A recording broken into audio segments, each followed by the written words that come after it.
Good morning student. आज हम start करते हैं पार्ट 12 छोटा झूठ। आप सभी को पता है हमें झूठ नहीं बोलना चाहिए, हमेशा सही बोलना चाहिए, है ना, सत्य बोलना चाहिए। तो चलिए देखते हैं कि एक छोटे से झूठ से क्या हो जाता है। ठीक। प्राचीन काल में दास प्रथा प्रचलित थी। इसके अंतर्गत गरीबों को अमीरों की सेवा करनी पड़ती थी।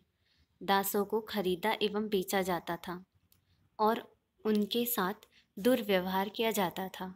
दुर्व्यवहार मतलब अच्छा व्यवहार नहीं करते थे। प्रस्तुत कहानी उसी काल की है। आबिन एक काला दास था। काला दास मतलब होता है नौकर। ठीक है। वह स्वस्थ एवं गठीला था। अपने निम्न वर्ग के बावजूद उसने जीवन में एक सिद्धांत को अपनाया था। प्रत्येक 6 महीने में एक छोटा झूठ और 1 वर्ष में एक बड़ा झूठ बोलना। एक बार उसे बेचा गया। नगर के एक अमीर व्यापारी ने उसे खरीद लिया। साहब, आबिन आपकी सेवा ईमानदारी से करेगा। यह आज्ञाकारी एवं मेहनती है। एजेंट बोला। हाँ साहब, इसका गुण यह है कि एक सिद्धांतवादी है। एजेंट ने उत्तर दिया। इसके अतिरिक्त आपको इससे अधिक मेहनती दास नहीं मिल सकता। यह आपकी एवं आपके परिवार की सेवा दिन रात करेगा। यह आपकी अमूल्य निधि होगी। आप इस पर विश्वास कर सकते हैं। आप इसको कार्य बताकर उन्हें भूल जाइए और यह उन कार्यों को अच्छे ढंग से पूर्ण कर देगा। व्यापारी बोला, अच्छा, मुझे यह पसंद आया। मैं भी सिद्धांतवादी हूँ। अब मुझे इसके सिद्धांत बताओ। मालिक, मैं हर 6 महीने में एक छोटा झूठ और 1 वर्ष में एक बड़ा झूठ बोलता हूँ। आबिन ने एजेंट को बीच में टोकते हुए उत्तर दिया। व्यापारी जोर से हंसा। अच्छा, मैं देखता हूँ कि लोग प्रतिदिन कितने झूठ बोलते हैं। यदि तुम 6 महीने में एक झूठ बोलोगे तो मैं भी मैं बुरा नहीं मानूंगा। व्यापारी ने एजेंट को धन दिया और आबिन को 1 वर्ष के लिए अपने दास के रूप में खरीद लिया। आबिन एक मेहनती दास था। वह अपने मालिक और उसकी पत्नी के लिए ईमानदारी से कार्य करता था।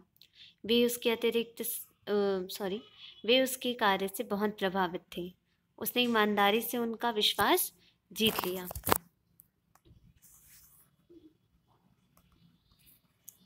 एक दिन शहर के किनारे स्थित महल में व्यापारी ने एक बड़े भोज का आयोजन किया। वहां केवल पुरुष आमंत्रित थे। सभी आनंद मनाने में व्यस्त थे। तभी व्यापारी को घर से कुछ सामान मंगाने की आवश्यकता हुई। उसने आबिन को आदेश दिया, शीघ्र ही घर जाकर मालकिन को इस सामान की सूची दे दो। व्यापारी ने सूची उसको दे दी। आबिन घर चला गया। वह मालिक की सेवा में अब तक 6 माह व्यतीत कर चुका था, मतलब बिता चुका था। उसे अचानक स्मरण आया कि यही सही समय है एक छोटा झूठ बोलने का।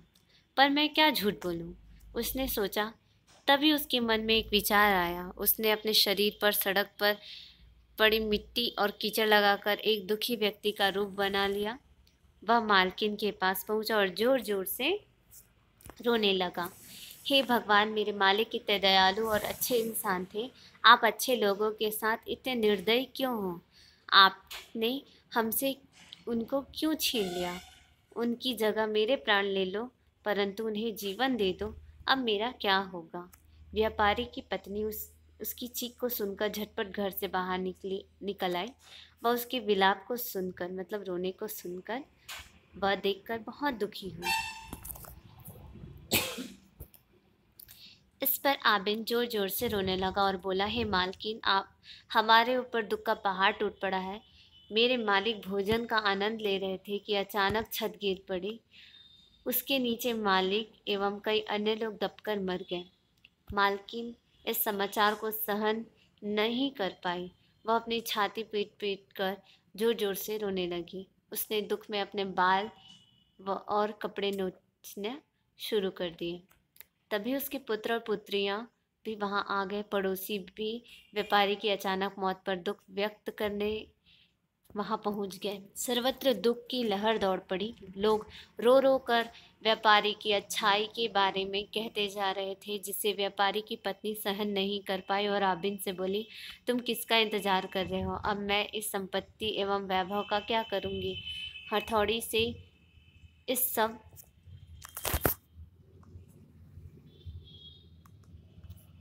को गिरा दो। आबिद अपनी मालकिन की आज्ञा को कैसे ठुकरा सकता था? उसने एक हथौड़ा लिया और घर में स्थित सभी वस्तुओं को तोड़ने लगा। दरवाजे, खिड़कियां, फर्नीचर, अलमारी, बर्तन आदि। शीघ्र ही घर का सारा सामान नष्ट हो गया। इसके बाद शीघ्र ही व्यापारी की पत्नी, उसके पड़ोसी एवं पुत्र पुत्रियां महल की ओर चल दिए। आबिद वहां उन सभी से पहले पहुंच गया था। जब वह वहां पहुंचा तो मालिक और उसके मित्र भोज का आनंद उठा रहे थे। आगे क्या होता है देखते हैं। उसने एक बार फिर छाती पीटकर रोना शुरू कर दिया। ठीक। सभी उसके इस व्यवहार पर अचंभित थे। अब वो तो सेठ की मृत्यु नहीं हुई है, लेकिन आबिद ने एक छोटा झूठ बोला था जिसकी वजह से वह रो रही थी। लेकिन सभी हैरान थे कि जो उनकी पत्नी है वो क्यों रो रही है ना।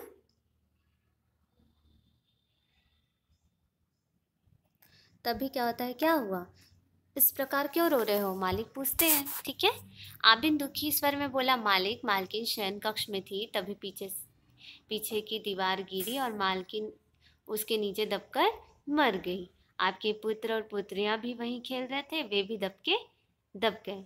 मालिक, आज का दिन कितना दुर्भाग्यपूर्ण है। मैं तो अनाथ हो गया। अब मेरी देखभाल कौन करेगा? अब मुझसे अच्छी बातें कौन करेगा? व्यापारी को झटका लगा। वह दुख में पागल हो गया। उसने लोहे की छड़ उठाई और महल में स्थित हर चीज को तोड़ने लगा। मतलब वो वहां भी नुकसान करा रहा है और यहाँ भी नुकसान करा बैठा आबिद। जब सब कुछ नष्ट हो गया तो उन लोगों ने घर की ओर प्रस्थान किया। मध्य राह में व्यापारी और उसके मेहमानों ने मालकिन और अन्य लोगों को उसी दिशा में आते देखा। जब दोनों समूह आमने सामने आ गए तो व्यापारी और उसकी पत्नी एक दूसरे को देखकर अचंभित हो गए, क्योंकि क्या था, उनको उनको ऐसा लगा कि भूत देख लिया हो। अरे नहीं, तुम जीवित हो? नहीं, तुम मेरी पत्नी का भूत हो। व्यापारी बोला। अरे नहीं, मेरा पति भी भूत बन गया है। व्यापारी की पत्नी चिल्लाई। उन दोनों के लिए यह दुख असहनीय था। दोनों ही गिरकर बेहोश हो गए। उनके साथ चल रहे लोगों ने उनके मुंह पर पानी छिड़का और उन्हें होश में लाया। व्यापारी और उसकी पत्नी को विश्वास नहीं हुआ। उन्होंने एक दूसरे को आबिद की बातें सुनाई और वे नौकर द्वारा की गई शैतानी को समझ गए। उन्होंने एक दूसरे को नुकसान से भी अवगत कराया जो उस झूठ के कारण हुआ था। व्यापारी ने आबिद को गुस्से से देखा और पूछा, बताओ, तुमने यह हरकत क्यों की है? तो आबिद क्या बोलता है, देखिए। आबिद ने उत्तर दिया, मालिक, मैं अपने सिद्धांतों को नहीं छोड़ता। जब आप मुझे लाए थे तो मैंने बताया था कि मैं हर 6 माह पर एक छोटा झूठ बोलता हूँ। मैंने आपकी सेवा में 6 माह पूर्ण कर लिए हैं, अतः अब झूठ बोलने का समय आ गया था, इसलिए मैंने यह झूठ बोला। जो नुकसान हुआ है वह मैंने मालकिन की आज्ञा से किया था। मालकिन की आज्ञा का पालन करना मेरा कर्तव्य था। व्यापारी गुस्से में चिल्लाया, अरे बेवकूफ़, क्या तुम्हें पता है तुमने कितना नुकसान किया है? इसका भुगतान कौन करेगा? उसने गुस्से से पूछा। आबिद बोला, मालिक, आपके सिद्धांत के अनुसार आप एक इंसान को नौकर रखते हैं। आप सोचते हैं कि एक इंसान को बेचना एवं खरीदना आपका हक है, उसको मारना भी आपका हक है। आपके सिद्धांत के कारण नौकर का सारा जीवन नष्ट हो जाता है। यदि आप इस नुकसान को मेरे द्वारा किए गए नुकसान से तौले तो वह कुछ भी नहीं है। जब स्थिति थोड़ी सामान्य हुई तो व्यापारी ने इस पर विचार किया। यदि इसके एक छोटे से झूठ ने इतना नुकसान किया तो इसका बड़ा झूठ तो पृथ्वी को हिला देगा। आबिद, मैं तुमको अपना नौकर नहीं रखना चाहता, वह बोला। पर मालिक, आपने तो एक संधि की है जिसके अनुसार आप मुझे 1 वर्ष तक रखेंगे और इससे पहले आप मुझे नहीं छोड़ सकते, आबिद बोला। व्यापारी और आबिद के मध्य बहस छिड़ गई। अंत में जब स्थिति नहीं सुलझाया जा सकता था तो वे दोनों न्यायालय पहुंचे। सुल्तान बुद्धिमान था, वहाँ का राजा। उसने दोनों की बातें सुनी। उसने आबिद की बात के पीछे के तर्क को भी ध्यान से सुना। सुल्तान बोला कि सुल्तान ने कहा, आबिद ने कुछ गलत नहीं किया।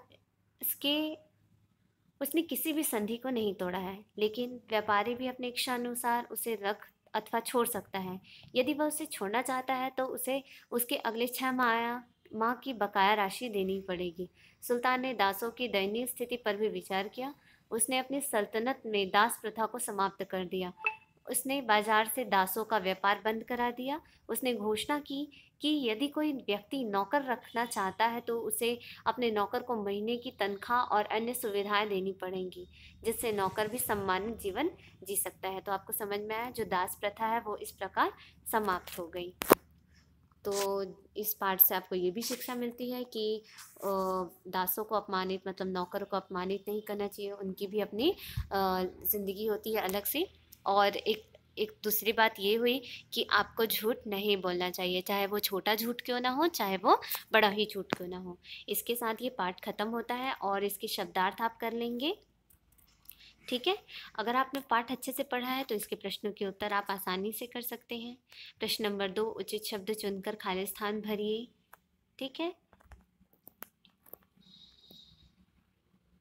और प्रश्न नंबर 3, सही वाक्य के सामने सही तथा गलत के सामने गलत का निशान लगाइए। पाठ जब तक आप बहुत अच्छे से नहीं सुनेंगे, नहीं पढ़ेंगे, आपको ये चीज़ें समझ नहीं आएंगी। साथ ही भाषा और व्याकरण के ये सारे क्वेश्चन कर लेंगे। समानार्थी शब्द लिखिए। ये ब्लर आ गया, इसकी इमेज मैं आपको एक सेंड कर दूंगी। ठीक है। Thank you student, have a nice day.